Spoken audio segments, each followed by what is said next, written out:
1492, Columbus set sail on the ocean blue. He landed in the Bahamas, not Labadee Haiti, although in 1986 someone at Royal Caribbean's marketing department got the idea of renaming it Labadee Haiti, which was more easy to pronounce for visitors. Royal Caribbean invested tens of millions over the next 20 years to make Labadee one of the premier stops on its itinerary of ports in the Caribbean. It's actually a peninsula, of course, on the north coast of Haiti, and seen here in early 2001 and 2002 during my cruises aboard Explorer and Voyager of the Seas. The peninsula actually required you to tender in from your ship as opposed to being able to dock. That was until Royal Caribbean invested several million more in the construction of a state-of-the-art pier which allows not one, but two ships to dock at Labadee at any given time. The ships are not always of Royal Caribbean's brand, however. Sometimes they are Celebrity, Azamara, or even some of the competing corporations in the cruise industry that have found that Labadee is indeed one of the best beach days in the Caribbean. The old mythology about Columbus setting foot on Labadee is something that was mostly relegated to the old marketing practices of the 80s and 90s, innocent marketing shenanigans intended to add a bit of mythology to the stop.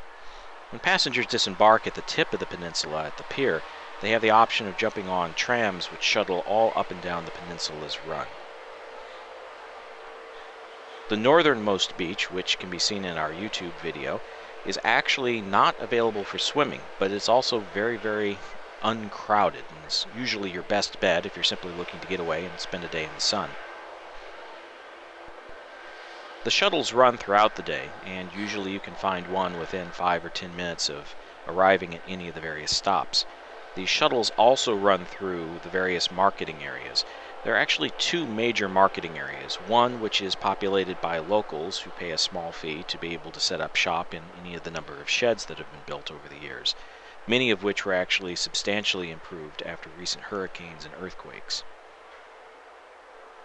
The very, very beginning of this shopping area, which can also be seen in our video at our YouTube channel, we have an actual premium area, which is not quite the same as the shopping areas you see on your way towards the main beach area. These tend to be higher rent individuals with usually higher quality goods, the so-called Artisans Market.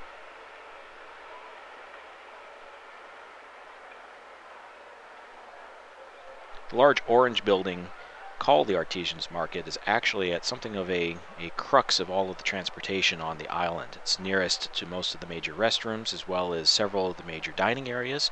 The food at Labadee is not actually brought from Haiti or necessarily prepared in Haiti. Rather, it is the ship's crew who man the various facilities when the ships arrive, and the food and water and whatnot is actually from your ship, not from the local area. Among some of the other attractions at Labadee which have been added by Royal Caribbean over the years include a so-called alpine roller coaster, which is a gravity-drawn roller coaster that twists and turns through the trees up and down the side of the building, and one of the largest overwater zip lines on Earth, which is usually something you can watch almost all day long as people zip down the line. The zip line is, like the Alpine roller coaster, a premium attraction. It does cost extra. I've yet to do it myself, but if I can ever con both of my kids doing it at the same time, it could be a fairly decent family bonding event, I think. As I may have mentioned at various blog posts at cruiseaficionados.com, the beach areas do include several semi-private and private cabanas which can be rented, which are also at an extra fee for your beach day if you don't choose to go to the larger public beaches. The jet ski excursions have a tendency to be a conga line event where you're led during your excursion out and around the areas surrounding Labadee. It's not a free-form, go-where-you-will event. They don't want people wandering too far afield. There are also children's water and play areas which are available both at some of the beach areas as well as areas away from the water if you are a parent with kids who may not necessarily be keen or able to swim in the water itself.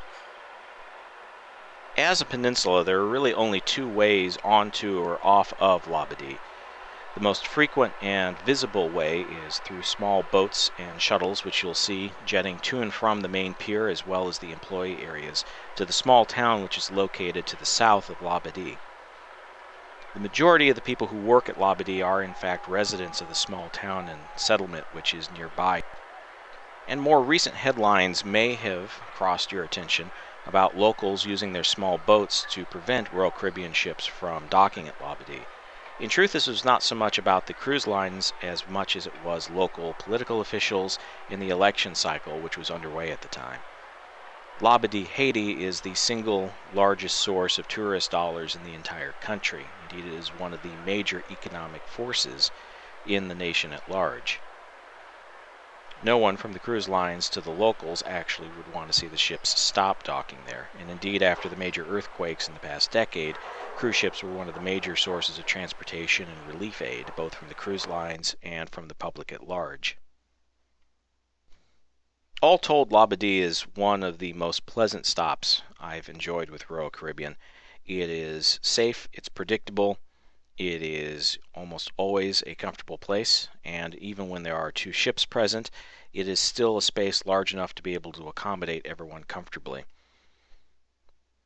If you have the luck and the chance to visit Labadee on a cruise, absolutely don't skip it. It is one of the places you're going to want to get off the ship, stretch your legs, and frankly, it's close enough at any point in the peninsula that when you're done, you're able to get back to your ship quickly. Don't forget to visit cruiseaficionados.com. Our forums, our social media links. If you're on LinkedIn, we have a Cruise Aficionados group for networking purposes. And I hope you'll join us and help build our community there. And follow our podcasts